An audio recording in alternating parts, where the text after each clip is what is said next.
the moment the little girl pointed, the world tightened around Marcus Hale like an unexpected winter storm.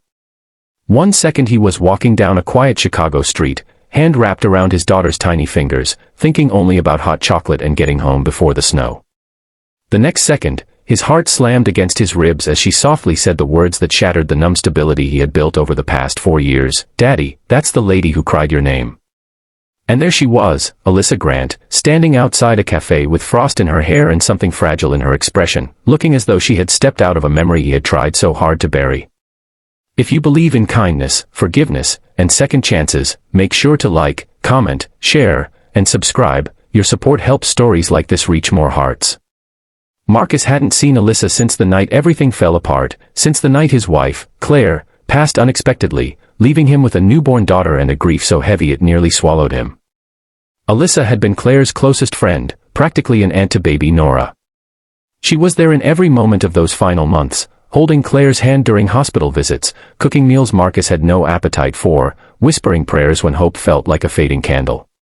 But grief alters people. It reshapes families, and sometimes it breaks the strongest bonds. After the funeral, Marcus pushed everyone away, including Alyssa, who had cried his name at the cemetery gate, begging him not to shut her out. But he did, and she disappeared from his life. Now, 4 years later, the cold wind gusted around them as if urging him to move, to speak, to breathe, but he stood there frozen. Nora, curious and innocent at 5 years old, looked between them, sensing something adult and complicated but not yet understanding it. Alyssa's gaze softened with recognition and something deeper, something like relief mixed with disbelief, as though she, too, couldn't believe the collision of fate happening in that small moment outside a winter cafe. Marcus felt shame flood his chest, the kind that simmered for years, the kind that came from knowing he had been unfair. He had blamed Alyssa for being too present, too comforting, too calm when Claire was suffering. It wasn't rational, but grief seldom is. In the hazy aftermath, he pushed her away when she had only ever tried to help. The air changed as Alyssa took a careful step forward, and in that step Marcus saw everything he had ignored, the loyalty she had shown Claire, the love she had shown Nora, and the heartbreak she endured when he shut the door on her without explanation. She had been young back then, just 26, but the weight of unspoken blame had aged her eyes even more than time had. Marcus finally managed to move, guiding Nora a little behind him, though she peeked around his arm unabashedly. His own breath trembled as he wondered what a man could possibly say to someone whose absence had been his own doing. But he didn't need to speak, the truth was already in Alyssa's eyes, she had forgiven him long before he ever deserved it. The cafe door opened behind her, releasing a burst of warm air and clinking dishes, but she didn't turn. She stood there, waiting, like she used to wait outside the hospital room while Marcus broke down privately. And in that moment, he realized something: she had always waited for him. She had never walked away, she had simply stopped forcing a place where she wasn't wanted. As the silence stretched, memories surfaced one by one. Claire laughing with Alyssa under summer sunlight. Alyssa holding newborn Nora while Marcus tried to fix the crib with shaking hands. Alyssa crying at the funeral, calling after him as he walked away too numb to care. Claire's last whispered words about her: "Promise me you won't lose her, too." He had broken that promise. And now here she stood, unexpected, unchanged, and changed all at once. The wind softened, or maybe Marcus simply stopped noticing it. He realized he wanted, needed, to rebuild the bridge he had burned. Not just for himself, and not just for Alyssa, but for Nora, who deserved the pieces of her mother's world that were still alive.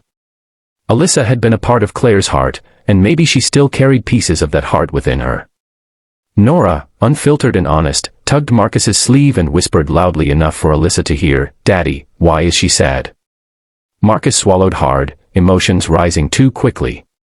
Because, he thought, he had allowed pain to push away the very people who cared. Because grief had stolen years from all of them.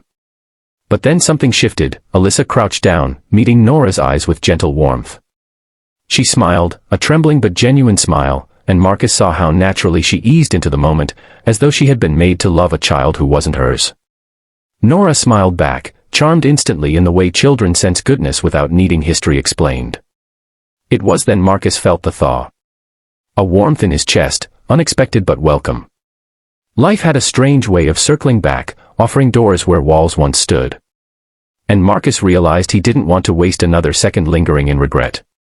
The afternoon unfolded quietly. A short walk turned into an invitation for hot chocolate inside the cafe. The three of them sat together, tentative but comfortable, like a family made of mismatched but fitting pieces. Marcus listened as Alyssa told stories of Claire, stories he had never heard, stories that painted his wife not as the fragile figure from her final days but as the vibrant woman he fell in love with. Nora listened, wide-eyed, soaking in every detail about the mother she barely remembered. For the first time in years, Marcus didn't feel weighed down by memory. He felt lifted by it. As the cups emptied and the sky dimmed, Marcus sensed something new taking root, hope, fragile but unmistakably alive. Maybe this meeting wasn't coincidence. Maybe it was an answered prayer he didn't know he had whispered. And as they stepped back outside, Nora reached for Alyssa's hand the way she always did with people she trusted instantly. Alyssa hesitated, glanced at Marcus, and when he nodded, gently, genuinely, she took the little girl's hand with a quiet breath of gratitude. It was in that moment Marcus realized that second chances weren't grand gestures. They were small openings of the heart, one moment at a time. And maybe, just maybe, this was the beginning of healing for all three of them. If this story touched your heart, please like the video, share it with someone who needs hope, and subscribe for more stories that bring light into the world. Before we end, comment below, second chances matter. Your words might inspire someone who needs it today.